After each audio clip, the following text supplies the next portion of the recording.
ఇంకడొచ్చింది మీలో సీను నాయనవాడు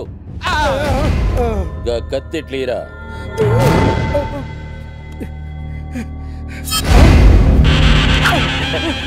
నేను నీ ఫేవరెట్ ని బావా ఏం కొడుకును కన్నావే ఏము షారున్నాడు నా ఖాందాన్ మొత్తం నీ కొడుకు కాళ్ళ ముందు పెట్టినా ఇంతకీ కోడల పిల్ల ఎక్కడా రా బిడ్డరా బావా నీ కోడలు నాయనా కేబుల్ టీవీ సక్కంగా రావట్లే జరాని పిలిచి బొక్కలేరు నీ కోడలు చాలా వైలెంట్ ఆడికి ఇదే కరెక్ట్ గట్లనే చేస్తా గాని అగో మీ మామ వచ్చిండు కాలు మొక్కరా బిడ్డ చల్ పొట్టి సాలేగాడు ఆనికా లే మొక్కుడేని నే మొక్క కాబోయే మామ మంచిగా ఉండది కాలు మొక్కు బిడ్డ గట్లనే ఈరాడు మా నాన్నలో ఉన్నాడు మేలి బంగారంలా ఉన్నావు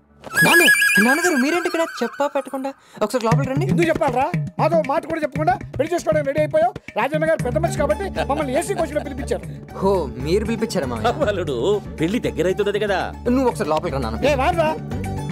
అల్లుడు అంత మర్యాదగా పిలుస్తున్నాడంటే ఎందుకైనా మంచిది ఒకసారి లోపలికి వెళ్తాం ఈ ఇల్లేమిటి ఆ మావేంటి ఆ పిల్ల ఏంటి అంత గందరగోళంగా ఉందే శృతి మా నాన్న లేమ్మా లక్షణంగా లక్ష్మీదేవిలా ఉన్నావు ఎవర్రా అమ్మాయి నేను పెళ్లి చేసుకోపోయా మరి ఆ అమ్మాయి ఎవరు నన్ను పెళ్లి చేసుకోపోయా అమ్మాయి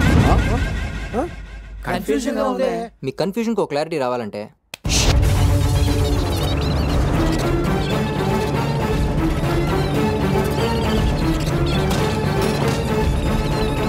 దినాల్లో పెళ్లి వరంగల్ మొత్తం అయిపోవాలి అది నా మ్యాటర్ నేను శృతిని ఇక్కడ నుంచి ఎప్పుడు ఎలా లేపుకెళ్ళిపోతానో నాకే తెలియదు సో నాకు తెలియకుండా మీరు ఇక్కడికి ఎలా వచ్చారో ఎవరికి తెలియకుండా అలాగే జంప్ అయిపోండి లేకపోతే రాజన్ సంగతి తెలుసుగా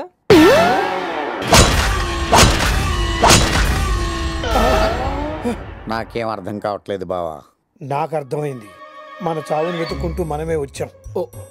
ఆ సీనుగాడి కంటే ముందు మనమే జంప్ అయిపోవాలి సీన్ గాడు అన్నంత పని చేస్తాడంటావా బావా వాడికి చిన్నప్పటి నుంచి సెంటిమెంట్ పాళ్ళు తక్కువ వాడి సుతునే కాదు అవసరమైతే రాజన్న కూతుర్ని కూడా లేపుకుపోతాడు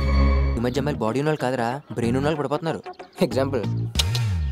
మనమే ఏ చింటూ వాడికి నుంచి వెళ్ళకపోతే ఈ డంపులతో నీ తల పగల కొడతా పోరాబాయ్ నీకు దండం పెడతా పో నిన్ను వదిలి ఎక్కడికి వెళ్తాను రా చింటూ సర్లే కానీ విషయాలు ఏంటి